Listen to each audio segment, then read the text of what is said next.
I know that President Babbage promised that when we would arrive at the skating rink, that the riot act would not be read.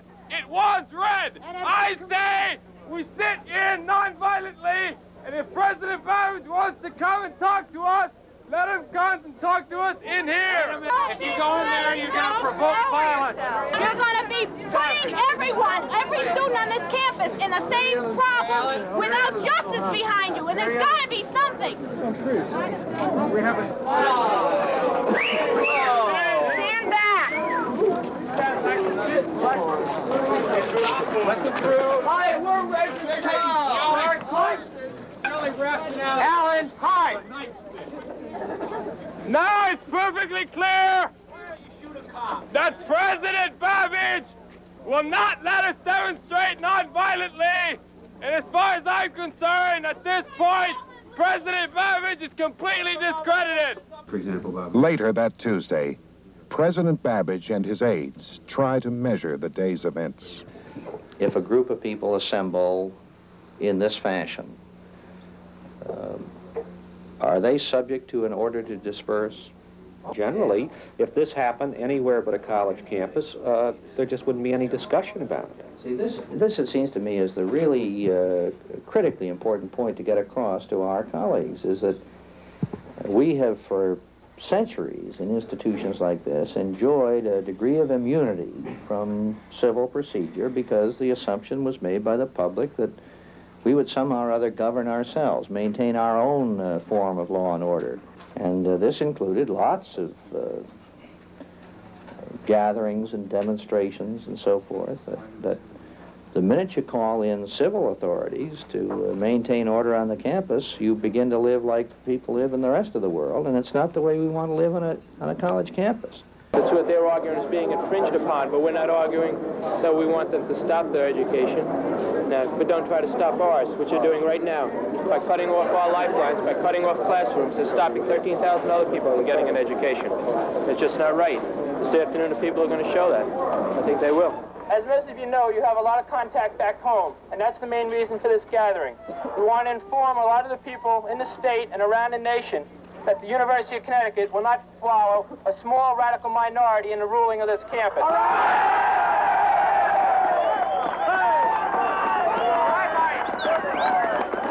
not listening! Listen, you're not listening about sides! Everybody has a chance to speak. No, they're not. We have asked to speak. I am Everyone has a chance to speak. This is our church. You're allowed to go to CS meetings and speak. You never talk. Nobody ever does anything! Suspend those arrested. Wait. They estimate that we have a crowd of approximately 1,200 people here. If that isn't a mandate for continuing the policies that we've had on this campus, then I don't know what is. I think we've given the news media what they've asked for today. We believe that the majority of students at this university oppose the tactics of the minority. We wish for all to know that this minority is strictly such. They are but a handful and do not command significant support.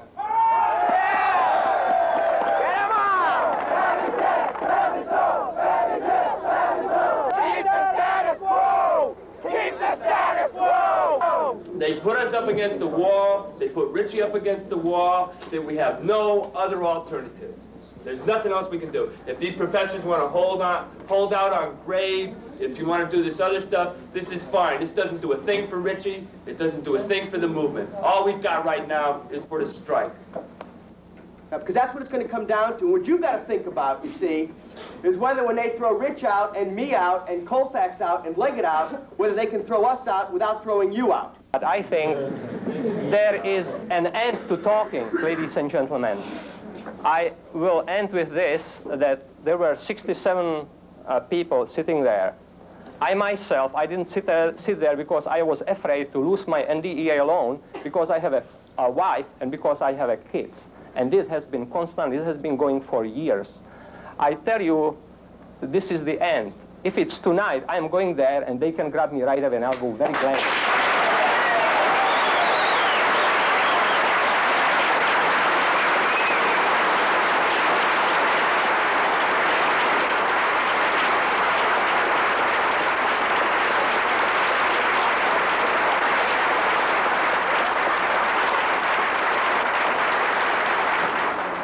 decisiveness on the part of that individual gives me the impulse to call for a strike at this moment, to be effective on Monday. I second it. All those in favor? Aye. This is in favor of a student strike. All right. All those opposed? Right. All those opposed? I think it carries pretty clearly. Some 200 activists trying to radicalize a student body of 12,000. And so for most of the campus, it is classes as usual. Here, research is making. And corporation recruiting as usual.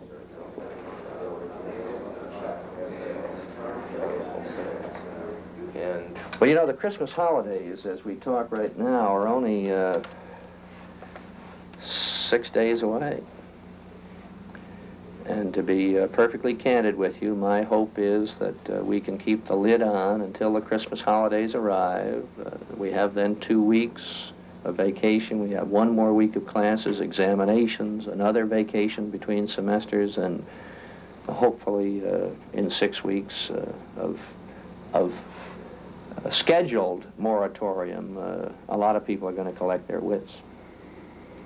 Calm down, start to think again.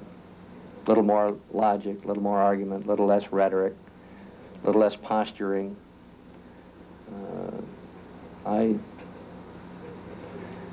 I'm hoping very much to keep the lid on for another week. Step right up, ladies and gentlemen. For one quarter, we'll give you all the... We'll give you Eldridge Cleaver. We'll show you. We'll show you the books that they read. You can read all these wonderful things at our university. We present this university on your behalf, for your benefit. You pay your money, and you come in here, and you read, and you'll be able to put your head away forever. Step right up, ladies and gentlemen. Don't question. There are strong reactions from some parents. I don't think every parent in Connecticut is ultra-conservative. I think we want to feel that our students have a right, our children have a right to express freely their opinions. I think that's what this country is based on. Well, actually, I'm not in favor of it. Can you tell me why? Yeah, I'm paying for a kid's education. I want them to get the same. And I don't want to see the disruptions that go on all the while. What are they demonstrating against? I mean, they're going to I feel they're going to a school that's offering them an education. It's offering them advantages that most of their parents didn't have. They have a right to object to certain situations, but I don't think that forceful demonstration is a means to an end. Can't see it. Can't see it? No, sir. Can you tell me why? Why? Yeah. Well, I figure up here for an education, right? Yeah. So what's the purpose of the strike? I see. Well, do you approve of this, the educational system here? Well, I don't know yet. I see. I'll let you know in a year. As part of the strike strategy, SDS members address various classes to explain their point of view. Student Ed Van. So we thought it was important, more important for us, to point out to people that Dow, and not just Dow, but all the corporations in America, participate in a system that is oppressing people around the world and oppressing people right here in America. And I'm talking about people like the blacks and the migrant workers, the miners in the South. I saw some of those miners this summer, and they're living in miserable conditions. We said, sure, we're interrupting their civil liberties, their civil privilege to have an interview, but this country is interrupting the civil rights of people in Vietnam to live, to have an existence. And we thought that that was more important than someone's civil liberty to have an interview. But if we were in a society that was moral, if we were in a society where all people had civil rights and civil liberties, if we were in a world where all people had civil liberties, then I would say nobody should violate your civil liberties at all. But when you're living in a society that's corrupt, that's amoral, that exists to make profit, that puts one man against another man and calls it motivation, then there's no right to respect one type of civil liberties. People like to call us communists and say we're a bunch of reds, because then they don't have to deal with our politics. You see, that just can't, you know, they call umpires communists too. Then they don't have to deal with us if they just say you're communist. But the communists are not the people to be worried about in this world right now, because the communists are just another form of imperialism.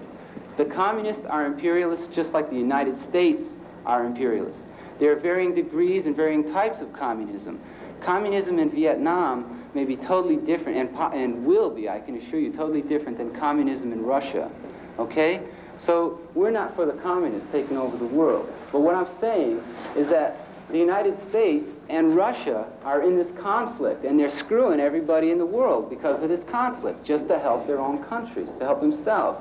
And not even their countries, to help an elite in that country. You seem to think that everyone who goes through high school and then doesn't join SDS doesn't read books or something. No, that's not true, man, because I went through high school, too. It's not true. You know? I think for myself. I don't get these opinions because some teacher told me they were supposed to be my opinion. What you're saying right now shows me that you're ignorant of what it means to be socialized, to be put into a system. You see, the system has affected me. It's warped a lot of my thinking. It's created a lot of anxieties in me. There's certain things I can't do, you know, like I don't like to say certain words because it makes me turn red every once in a while, you know, and things like that. The thing you have to try to do is first recognize that it doesn't matter what society you live in. That society determines your morality, what you think, you know, the ideas that you're brought up with all your life. The time is now, man. The time is now to say, well, maybe some of those things aren't right, you know, and let's look around and see what the truth is. My sympathy for the strike, I'm not going to have a class on Wednesday. There will be no class on Wednesday. Let's get one thing straight before we go in there. Are we going to go in there and leave when they ask us to leave, or are we going to go in there and we're going to go in there. We're going to sit down and just sit down and stay there. Okay. Now, some of those people that were doing the talking, do it today. You know, do it now. All right, let's go. Yeah, don't let them shout you out. Keep walking.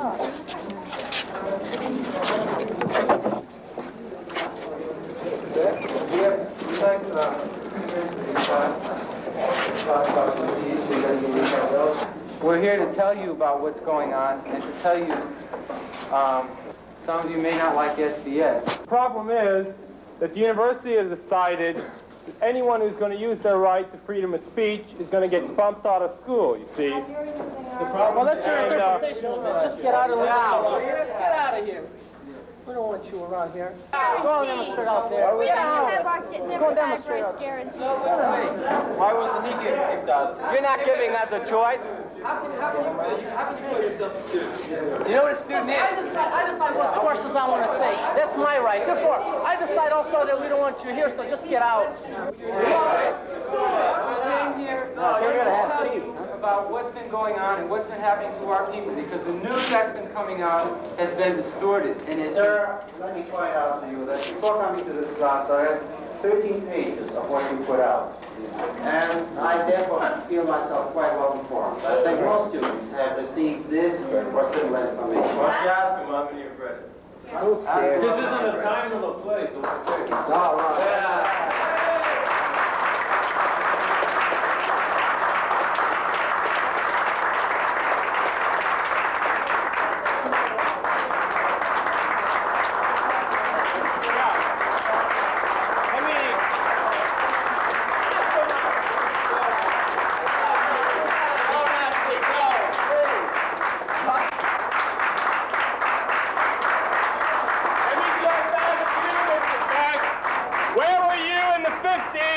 When people were being taken out of their jobs, that you have very little choice over who you're going to listen to and who you're going to be taught by. That's one of the things we're trying to say. All right, then please, because maybe I don't even want to listen to it.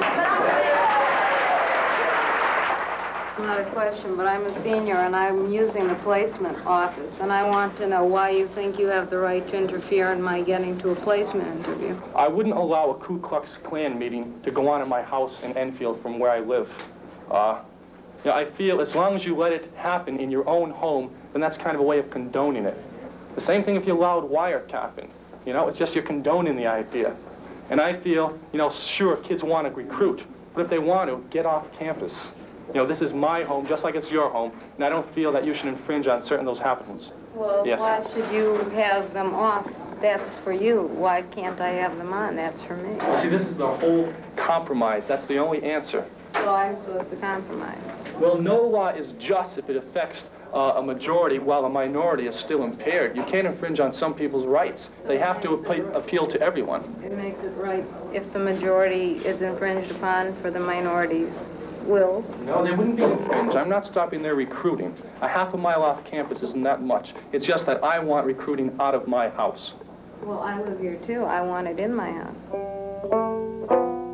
By Tuesday, the 9th day of the revolution, the strike collapses. And I think, like, if we start demanding things like 1,000 black students before next year, and 500 Puerto Rican students as opposed to the 4 we have now, we not only we have 4, and we not only have like a real issue that appeals to everybody. The important thing to point out is where his interests are. Right. See, it's not enough to see Babbage, you know, the man, the father figure, right? You've got to point to the fact that he sits on 5 corporation boards of directors, including Cayman Industries, et cetera, Hartford National Bank, which has an interlocking directorate with United Aircraft. That's the kind of stuff we have to hit. We've got to build. It seems what we ought to be doing is building anti-capitalist content into this popular. Finally, revolution gives way to Christmas recess. If it wasn't for my parents at this particular time, and though sometimes I fail to express this to them, I probably would have really gotten keeled over.